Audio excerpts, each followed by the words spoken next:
Fala galera, deixa registrado aqui também um pouco da contribuição de Emile Durkheim, sociólogo mais conhecido aí da sociologia. Acredito que depois de Comte ele seja aí o segundo da lista, e durante o curso eu percebi um pouco hostilizado pela turma dos socialistas, e sem saber o porquê, de repente caiu nas minhas mãos, na minha percepção, caiu no meu radar um livro dele chamado O Socialismo. Eu nunca tinha ouvido falar desse livro dele, um livro que nunca foi mencionado em lugar algum. E ele, como um sociólogo e muito respeitado da universidade, mas muito hostilizado pela esquerda, me fez perceber que seria interessante analisar a proposta dele, as observações dele a respeito do socialismo, para tentar abarcar mais alguma coisa e mapear alguns outros aspectos pela visão de Durkheim. Então eu coloquei aqui, pelo autor, o socialismo é coisa do futuro, pensamento do futuro, um programa de uma vida coletiva que não existe ainda, no sentido pleno, né? Não que não exista vida coletiva, né? Também não sou ingênuo assim, eu coloquei mais nessa observação no sentido pleno, na visão já marxista, né, a partir da observação do próprio Durkheim. Ele aspira a um remanejamento completo da ordem social. O autor diz que não poderia haver exatamente um socialismo científico. Para que tal socialismo fosse possível, seriam necessárias um encaixe com a ciência, né? E no caso da observação dele, que não estão ainda edificadas e que não podem ser improvisadas. O socialismo é a ideologia da mentira, no caso, né? Mente para si mesmo. Então, assim, ele não consegue perceber o socialismo dentro do método científico, porque ele não atingiria esse método, um por ser recente, um por querer forçar a inclusão dentro da ciência ainda. Claro que naquela época era tão recente o socialismo, como eles eram meio que, se não me engano, contemporâneos, era difícil, mas ele vai dar aqui algumas pistas aqui de análise, e o livro se debruça através dos mecanismos que a sociologia, mesmo sem a experiência, porque como ela é de observação, precisa de dados, como estava muito recente, então ela tinha que criar uns novos métodos assim para que fosse encaixado e ele conseguisse chegar a um tipo de percepção, sabe? Que não pelas vias tradicionais, que seria aquele levantamento de dados que enquadrar em estatísticas e tal, aquela maneira sociológica de perceber a coisa depois de um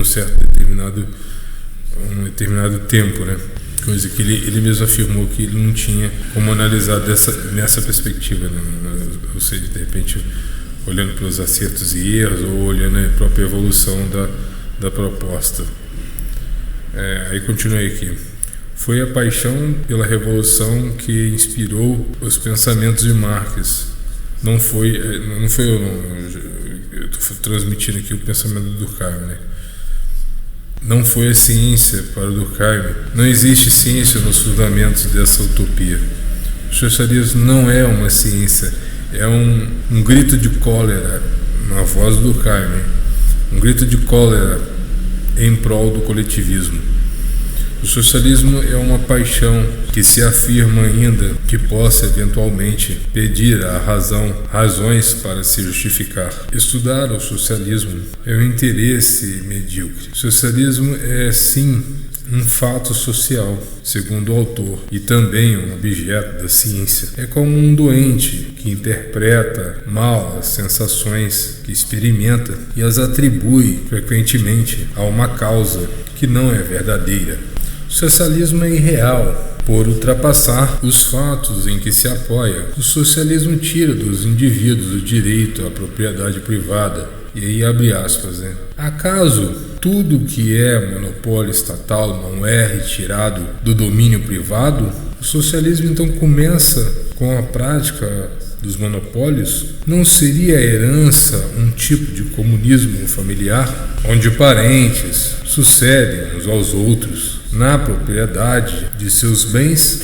Para que a propriedade possa ser chamada verdadeiramente do indivíduo de individual, é preciso que ela seja obra de um indivíduo e apenas dele. Ora, o patrimônio, nas palavras do autor, é transmitido por herança, não tem esse caráter. É apenas uma obra coletiva da qual o indivíduo se apropriou. A propriedade individual é aquela que começa com o indivíduo e acaba com ele. Então, assim, os socialistas fizeram essa confusão também, na visão do Durkheim, como a tradição, mesmo que seja pelos seus próximos, né? Você transmite aquele que não tem os seus bens, seria um tipo de socialismo, um tipo de compartilhar, sabe? Não é nada mais justo do que compartilhar com aquele que é o seu mais próximo, sabe? Só que não, o socialismo não. Entrega ao Estado e dá ao Estado a autorização de fazer o que ele quiser da sua vida, sabe? É como se você entregasse a sua vida nas mãos do Estado para ele distribuir da maneira que ele quiser, inclusive de não distribuir para você e para os seus filhos aquilo que a sua própria família produziu. Lógico, se a pessoa quiser fazer isso, é aquela máxima também, né? Por que as pessoas não abrem mão das suas coisas e começam a praticar o socialismo privado? Ou seja, você, sei lá, se você tem duas casas, dê sua segunda casa, distribua sua segunda casa, sabe? Ou venda e dê o dinheiro aos pobres, ou venda todas as suas propriedades, suas posses e dê aos pobres. Por que outras pessoas precisam ser obrigadas a aceitar esse sistema, sabe? Por que não o próprio socialista não começa socializando a sua produção, sabe? Por que não? Porque isso não passa de um lobby, né? De uma propaganda de si, porque como eles sabem que o caminho é longo para o socialismo, ele tem que atravessar vários sistemas, então assim, é bonito falar que o socialista faz parte do lobby da moda, né? Estão mais interessados nessa propaganda do que na verdade dos fatos, sabe? Então, e aí quando a coisa acontece, todo mundo se apavora e já não há mais para onde correr. Aí já é um salve-se quem puder, né? E aí, mais uma vez, só para reforçar, a propriedade individual é aquela que começa com o indivíduo e termina com ele. Então, se não termina com o indivíduo, não é propriedade individual. Então, essa transferência de propriedade, essa abertura que a própria família tem, porque ele vai falar não sei se entrou em ênfase, mas eu acho que eu passei batido aqui, um tipo de socialismo do embrião, que seria um socialismo familiar, e é engraçado quando ele passa por aqui, fica bem evidente, e é uma visão meio que inusitada também. Eu lembro que eu sublinhei, não sei se vou conseguir achar aqui, eles falam assim que a ação familiar de transferência, de certa forma, é um tipo de socialismo, sabe? Mesmo que familiar, sabe? Engraçado que eu sublinhei, agora não acho que seria um comunismo. Aí, quer ver, ó, bem aqui, ó. Na realidade, o contrário da propriedade privada é o comunismo. Ora, ainda existe nas nossas instituições atuais um resto de velho comunismo familiar. E aí ele fala, né, é a herança, o direito dos parentes de sucederem uns aos outros na propriedade de seus bens. Nada mais é do que o último vestígio do antigo direito de copropriedade, que outrora todos os membros da família possuíam coletivamente sobre o conjunto da fortuna doméstica. E fecha aspas. Então, assim, já existia direito de copropriedade, e aí o socialismo vem para meio que demolir essas estruturas, né, de uma maneira geral. Mas é bem isso daí mesmo.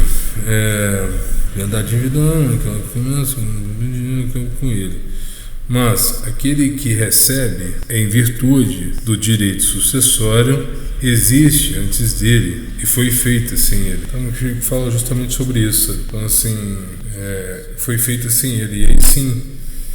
Mas e se foi feito sem ele, então ele herdou, e essa herança, digamos, é um tipo de caridade. Se se a justiça está na caridade, ou seja, de dar a quem não tem algo. Então, assim, acho que Durkheim quer bater nessa tecla, sabe? Então, assim, é um equívoco da parte socialista, porque dentro de uma família, aquela pessoa que criou o bem, e se ela passa a um terceiro aquilo que ele não tem, há aí um tipo de embrião de comunismo, né? Comunismo familiar, que eu acabei de ler agora. Mas, assim, é uma reflexão até muito boa e que passou batido e que pouca gente percebeu.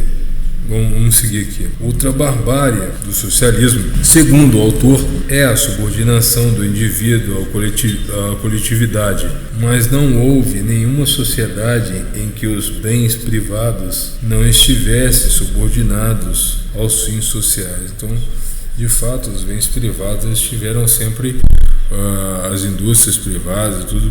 Então, assim, as ações privadas e todos os trabalhadores, os empresários privados, eles fortaleceram o mercado do país, sabe? Sempre houveram esses cidadãos assim, que trabalharam de maneira privada e sustentaram o país, inclusive empregaram, sabe? Então, assim, eliminar ou boicotar esses caras assim, a custa do monopólio próprio, vai partir também desse princípio mais adiante. Então, assim, é um erro gravíssimo, sabe? Então, o Estado não daria conta, vamos dizer assim, sabe? Então, assim, o melhor de se fazer é o Estado ter o Estado mesmo básico, que seria na questão da segurança, da saúde e da educação. Seriam as funções básicas do Estado, as funções que atuam, que os liberais, e as funções que eu, particularmente, Edson, concordo, sabe? Então, assim, acredito que a hostilidade que os socialistas prestam ao Durkheim, creio que no fim da análise, certamente ele deve ter especulado ainda mais, apertado ainda mais, montado ainda mais um cerco contra os socialistas, que acabou aborrecendo, né? Porque uma boa parte aí não aceita o reformismo, como o próprio Marx, né? Dizer que qualquer tipo de reforma seria um pacto com a burguesia, que o sistema socialista não poderia fazer isso, não poderia abrir mão para beneficiar coisa alguma, sabe? Parceria alguma com a burguesia. Vai sobrar só o bruto Estado mesmo, que é o próprio Leviatã. Então, assim, só otário não percebeu isso ainda, sabe? Só vassalo não percebeu isso ainda. E aí continua: o progresso não depende do socialismo, deve ser feito pelo jogo natural da oferta e da procura. Isso daqui no livro, tá? Não é da minha cabeça, não. É que toda intervenção legislativa é inútil. Todo socialismo é cruel por realizar suas reformas por meio das mãos, e agora uma observação minha, de ferro da lei. Não, que é ele ainda. Ele falou sobre isso. Todo socialismo é cruel por realizar suas reformas por meio das mãos de ferro da lei, da coerção, do Leviatã. E agora eu continuo aqui meio que emendando e contribuindo também a coerção do Leviatã, que é o Estado. Os socialistas são defensores da casta onde vive, aí é uma observação minha, o rei e seus amigos contemplados. E do lado de dentro, isso aí do lado de fora, né? Do lado de dentro da caverna, onde nada muda, vivem o resto do povo, olhando para as sombras, né? E totalmente desarmados, doutrinados e com a barriga cheia, né? Que é aquele negócio, né? São cercados como porcos, né? Que ficam vendo sombras e aí recebem, vez ou outra, ração e tal. E se prestam apenas para votar nas eleições, né? Então, assim, por isso que a promessa é sempre pela barriga, né? Se ganha o povo pela barriga, né? Prometendo picanha, etc. Então aí é isso daí. Por hoje é só. Um forte abraço e até mais.